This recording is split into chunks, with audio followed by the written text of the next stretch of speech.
ஒரு பறவை அதோட ஆயுள் காலம் முடிகிற வரைக்கும் பறந்தாலும் கடைசி வரைக்கும் வெயிலே படாத மரத்தை தேடி அலையுமா. அப்படி ஒரு இடம் 7வது கடல் தாண்டி இருக்கு. அதான் பரமசி மேல இருக்கிற சித்ரா விருட்சம். அதுக்கு பக்கத்துலதான் அந்த சொர்க்கம் இருக்கு.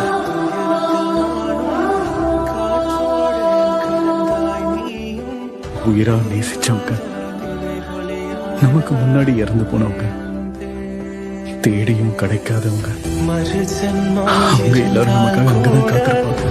உயிரே உன் கரம் பிடிப்பேன, உன் கால் தடம் நான் தொடர்வேன. அன்பே அன்பே. நான் யார் மேலாம் அன்பு வைக்கிறேனோ அந்த மனிதர்கள் எல்லாமே வேறு ஏதாவது ஒரு மனிதர் மீது இன்னும் கொஞ்சம் அதிகமாகவே அன்பு வைத்து விடுகிறார்கள். ஒரு கட்டத்துல நாளா அன்புக்கும் பாசத்துக்கும் தகுதியே இல்லாதவனோன்னு அவங்க யோசிக்க வச்சிடுவாங்க.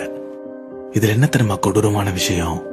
அவங்க இப்ப நம்ம லைஃப்ல இல்லைன்றதை விட நம்மளுடைய அன்பு அங்க அவ்வளவு உண்மையா இருந்தும் அது நிராகரிக்கப்பட்டுருச்சுன்ற ஒரு வலி இருக்குல்ல, அதெல்லாம் யார்கிட்டங்க சொல்லி புரிய வைக்க முடியும்?